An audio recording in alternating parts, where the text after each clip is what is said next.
हम सब ऑनलाइन हैं, है ना? पर क्या हम सच में मतलब वाकई सुरक्षित हैं? चलिए, आज डिजिटल सेफ्टी की सच्चाई पर एक नज़र डालते हैं। कुछ ऐसी बातें जो शायद चौंका दें। तो सबसे पहला और कह सकते हैं सबसे ज़रूरी सवाल यही है, हम ऑनलाइन असल में कितने सुरक्षित हैं? ज़रा सोचिए, जब हम ऑनलाइन शॉपिंग कर रहे होते हैं, दोस्तों से चैट करते हैं या बस यूं ही कुछ पढ़ रहे होते हैं, क्या हमें अपनी पर्सनल जानकारी की सेफ्टी का पूरा भरोसा होता है?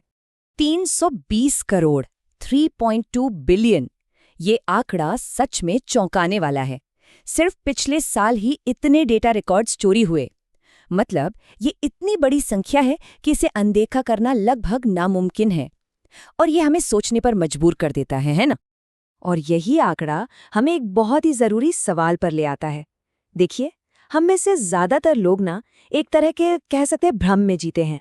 हमें लगता है कि हमारी ऑनलाइन सेफ्टी पूरी तरह से हमारे कंट्रोल में है। पर क्या ये सच है? तो देखिए, एक सर्वे में ये बात सामने आई कि करीब-करीब 85% इंटरनेट यूजर्स ऑनलाइन सेफ महसूस करते हैं। सोचिए, अरबों रिकॉर्ड्स लीक हो रहे हैं और फिर भी हम में से ज्यादातर लोगों को लगता है कि सब ठीक है, हम सेफ हैं। लेकिन कहानी में एक ट्विस्ट है। असलियत जो है वो इस एहसास से बहुत अलग है। और असलियत ये है कि जो 85% लोग सेफ फील करते हैं ना, उनमें से 60% लोगों के साथ कभी ना कभी कोई सिक्योरिटी प्रॉब्लम हो चुकी है। मतलब चाहे अकाउंट हैक हुआ हो या डेटा लीक। तो जो हम महसूस करते हैं और जो असल में हो रहा है, उसमें ज़मीन आसमान का फ़र्क है। चलिए, अब एक बहुत बड़े मिथक की बात करते हैं। हम में से बहुत से लोग ऐसा सोचते हैं कि भाई, हमारे डेटा में ऐसा क्या है वो किसी के लिए कीमती नहीं है। तो मिथक क्या है? मेरी पर्सनल जानकारी हैकर्स के किस काम की? पर सच ये है कि इंटरनेट के अंधेरे कोनों में, जिसे हम डार्क वेब कहते हैं, वहां एक अकेले इंसान की पूरी डिजिटल प्रोफाइल सैकड़ों डॉलर में बिक सकती है। जी हाँ, हमारी जानकारी की कीमत है और लोग उसे खरीदने के लिए तैयार बैठे हैं। और सवाल ये उठता है कि इस डेटा प्रोफाइल में होता क्या है? इसमें सब कुछ हो सकता है। हमारी लोकेशन हिस्ट्री, हमारी शॉपिंग की आदतें, हमारी कॉन्टैक्ट लिस्ट, हम इंटरनेट पर क्या देखते हैं, हमारे सोशल कनेक्शंस, सब कुछ। ये सब मिलकर किसी की भी एक पूरी डिजिटल पहचान बना देते हैं। अच्छा, अब आते हैं दूसरे सबसे कॉमन मिथक पर, और ये है ओवर कॉन्फिडेंस। हमें लगता है कि अरे हम तो इतने स्मार्ट हैं, कोई भी स्कैम आएगा तो हम उसे चुटकियों में पहचान लेंगे। हम अक्सर सोचते हैं, मैं भला किसी फिशिंग ईमेल या स्कैम के झांसे में क्यों आऊंगा? लेकिन पता है क्या, आज के स्कैम्स हमारी होशियारी पर नहीं, बल्कि हमारी भावनाओं पर हमला करते हैं। वो इतने शातिर मनोवैज्ञानिक तरीकों का इस्तेमाल करते हैं कि हमारी लॉजिकल सोच को ही एक तरह से हाईजैक कर लेते हैं।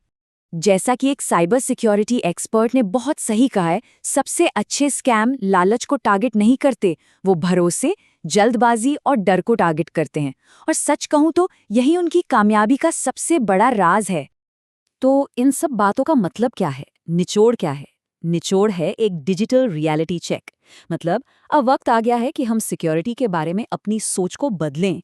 तो ये नई सोच, ये नई मानसिकता है क्या?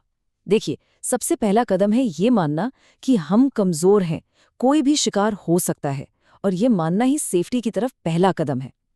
दूसरा, हर चीज़ पर सवाल उठाना, हर लिंक, हर ईमेल, हर मैसेज, उसे शक की नज़र से देखना ज़रूरी है। और तीसरा, हमेशा जागरूक रहना। डिजिटल दुनिया के खतरे वो लगातार बदल रहे हैं, इसीलिए हमें भी हमेशा सीखते रहना होगा।